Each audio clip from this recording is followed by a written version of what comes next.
Ce jeudi 3 avril à 13 h, l'ensemble des greffes des juridictions de Lozère étaient sur les marches du tribunal, histoire de protester avec le national. Le tribunal de Mende s'associe au mouvement national de protestation relatif au projet de création de la juridiction unique de première instance. Nous sommes devant le tribunal de Mende avec le chef de greffe du tribunal des prud'hommes. Madame, expliquez-nous un peu ce qui se passe aujourd'hui. Donc c'est un mouvement de protestation, pas une grève. Un mouvement de protestation et à la fois de solidarité contre la réforme proposée par Madame le ministre de la Justice, contre la justice du XXIe siècle. La création d'une juridiction unique de première instance qui aura pour but de regrouper plusieurs juridictions. Il y aura une mutualisation des moyens, un effort demandé aux fonctionnaires qui seront de plus en plus mobiles et dont la conséquence ne sera pas une revalorisation du traitement. Donc ce mouvement est national, il n'y a pas que vous. Ce mouvement est national. Alors on m'a dit que dans le sud, il y avait des photos qui tournaient avec vos confrères qui posent en photo bâillonnés. Nos collègues, oui, qui s'estiment censurés.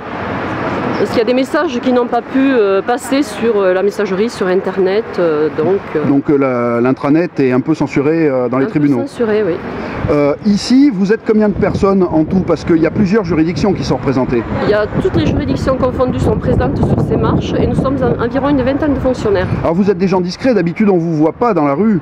Totalement discret, oui, mais à un moment il faut bien faire des revendications et que le mouvement remonte. Alors déjà, le travail est saturé. Le travail au niveau des juridictions, oui, il y a beaucoup de polyvalence, on est appelé sur d'autres services, toujours appelé en renfort, et le tout sans revalorisation salariale. Nous sommes maintenant avec la directrice de greffe du TGI de Mende. Vous êtes soutenue par des magistrats aussi. Et donc, j'avais une question à vous poser par rapport à la publicité sur vos revendications. On voit que vous portez un peu le fer en disant moins de com, plus d'effectifs. Totalement. Ce qu'on a pu constater à la juridiction ces derniers mois, c'est la façon dont est employé l'argent public. C'est-à-dire qu'on reçoit en juridiction des prospectus de communication de la direction des services judiciaires, comme en témoigne celui qu'on a pu vous montrer aujourd'hui. Et parallèlement, on nous dit qu'on n'a pas assez d'argent pour investir dans des moyens matériels tels que photocopieurs, fournitures, ou pour certaines juridictions, ou la plupart des juridictions en France, un moyen humain, où il manque beaucoup de greffiers, d'adjoints administratifs, techniques, secrétaires administratifs, greffiers en chef et magistrats. Donc c'est ce qu'on dénonce aujourd'hui également. Concrètement, il faudrait combien de personnel ici pour pouvoir travailler? À Mende, nous, heureusement, on est peut-être une des rares juridictions où, au niveau des effectifs de fonctionnaires, on est au complet, mais on est solidaire de toutes les juridictions de France pour lesquelles ce n'est pas le cas. Aujourd'hui, on porte des revendications qui sont les nôtres, mais qui sont également celles de nos collègues partout en France. Le tribunal de Mende s'associe au mouvement national de protestation relatif au projet de création de la juridiction unique de première instance, résultant de la fusion du tribunal de grande instance, du tribunal d'instance, des conseils de prud'hommes, du tribunal des affaires de sécurité sociale et éventuellement du tribunal de commerce.